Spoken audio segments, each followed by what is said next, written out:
My name is Vivian and I'm number 24. I am a freshman. The enchanted music of sign language. Piano P is my favorite music symbol. It seems to play softly. If you are playing a musical instrument and you notice a P in the score, you need to play softer. 2 Ps, even softer. 4 Ps, extremely soft. This is my drawing of a P tree, which demonstrates no matter how many thousands upon thousands of Ps there may be, you never reach complete silence. That's my current definition of silence, a very obscure sound. I'd like to share a little bit about the history of American Sign Language (ASL), plus a bit of my own background. French Sign Language was brought to America during the early 18th, and as time went by, mixed with local signs, it evolved into the language we know today as ASL. So it has a history of about 200 years. I was born deaf, and I was taught to believe that sound wasn't a part of my life, and I believe it to be true. Yet, I realize now that it wasn't the case at all. Sound was very much a part of my life, really, on my mind every day. As a deaf person living in a world of sound, it's as if I was living in a foreign country blindly following its rules, customs, behaviors, and norms without ever questioning them. So how is it that I understand sound? Well, I watch how people behave and respond to sound. You people are like my loudspeakers and amplify sound. I learn and mirror that behavior. At the same time, I've learned that I create sound, and I've seen how people respond to me. Thus, I've learned, for example, don't slam the door. Don't make too much noise when you're eating from the potato chip bag. Don't burp, and when you're eating make sure you don't scrap your utensils on the plate. All these things I term sound etiquette. Maybe I think about sound etiquette more than the average hearing person does. I'm hyper-vigilant around sound, and I'm always waiting in eager nervous anticipation around sound, about what's to come next. Hence, this drawing, TBD to be decided, TBC to be continued, TBA to be announced, and you notice the step. There are no notes contained in the lines. That's because the lines already contain sound through the subtle smudges and smears. In deaf culture, movement is equivalent to sound. This is a sign for staff in ASL. A typical staff contains 5 lines. Yet for me, signing it with my thumb sticking up like that doesn't feel nature. That's why you'll notice in my drawings I stick to 4 lines on paper. In the year 2008, I had the opportunity to travel to Berlin, Germany, for an artist residency there. Prior to this time, I had been working as a painter. During this summer, I visited different museums and gallery spaces, and as I went from one place to the next, I noticed there was no visual art there. At that time, sound was trending, and this struck me. There was no visual art, everything was auditory. Now, sound has come into my art territory. Is it going to further distance me from art? I realize that doesn't have to be the case at all. I actually know sound. I know it so well that it doesn't have to be something just experienced through the ears. I could be felt tactually or experienced as a visual, or even as an idea. So I decided to reclaim ownership of sound and to put it into my art practice. And everything that I had been taught regarding sound, I decided to do away with and unlearn. I started creating a new body of work, and when I presented this to the art community, I was blown away with the amount of support and attention I received. I realized sound is like money, power, control, social currency. In the back of my mind, I've always felt that sound was a hearing thing, a hearing person's thing, and sound is so powerful that it could either disempower me and my artwork, or it could empower me. I chose to be empowered. There's a massive culture around spoken language, and just because I don't use my literal voice to communicate, in society's eyes, it's as if I don't have a voice at all. So I need to work with individuals who can support me as an equal and become my voice, and that way I'm able to maintain relevancy in society today.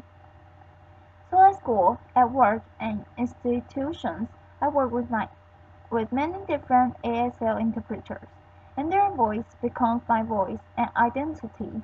They help me to be heard, and their voices hold value and currency.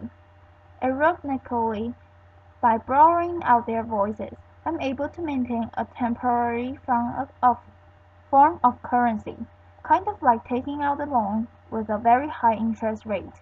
If I didn't continue this practice, I feel that I could just fade off into oblivion and not maintain any form of social currency. So with sound as my new art medium, I delved into the world of music, and I was surprised to see the similarities between music and ASL. For example, a music note cannot be fully captured and expressed on paper, and the same holds true for a concept in ASL. They're both highly spatial and highly inflected, meaning that subtle changes can affect the entire meaning of both signs and sounds. I'd like to share with you a piano metaphor to have you have a better understanding of how ASL works. So envision a piano. ASL is broken down into many different grammatical parameters. If you assign a different parameter to each finger as you play the piano, such as facial expression, body movement, speed, hand shape, and so on, as you play the piano, English is a linear language, as if one key is being pressed at a time. However, ASL is more like a chord. All 10 fingers need to come down simultaneously to express a clear concept or idea in ASL. If just one of those keys were to change the chord, it would create a completely different meaning. The same applies to music in regards to pitch, tone, and volume. In ASL, by playing around with these different grammatical parameters, you can express different ideas. For example, take the sign to look at. This is a sign to look at. I'm looking at you, staring at you. Oh, busted. Oh, what are you looking at? Stop. I then started thinking, what if I was to look at ASL through a musical lens? If I was to create a sign and repeat it over and over, it could become like a piece of visual music. For example, this is a sign for day, as the sun rises and sets. This is all day. If I was to repeat it and slow it down, visually it looks like a piece of music. All day. I feel the same holds true for all night.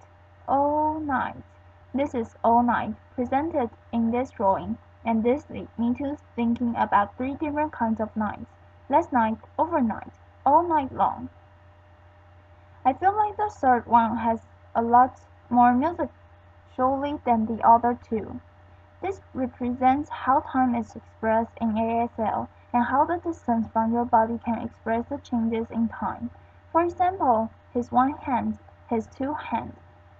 Present tense happens closest and in front of the body. Future is in front of the body and the past is to your back. So the first example is a long time ago, then past, used to, and the last one, which is my favorite, with a very romantic and dramatic notion to it. Once upon a time. Common time is a musical term with a specific time signature of 4 beats per measure. Yet when I see the word common time, that what automatically comes to mind for me is at the same time. So notice RH, right hand, LH, left hand. We have the stave across the head and the chest. I'm now going to demonstrate a handshake called the flash claw. Can you please follow along with me? Everybody hands up. Now we're going to do it in both the head and the chest, kind of like common time or at the same time. Yes, got it. That means to fall in love in international sign. International sign as a note. is a visual tool to help communicate across cultures and sign language around the world. The second one I'd like to demonstrate is this. Please follow along with me again. And now this. This is colonization in ASL. Now the third. Please follow along again and again. This is enlightenment in ASL. So let's do all three together. Fall in love, colonization, and enlightenment. Good job, everyone. Notice how all three signs are very similar. They all happen at the head and the chest, but they convey different meanings. So it's amazing to see how ASL is alive and thriving, just like music is.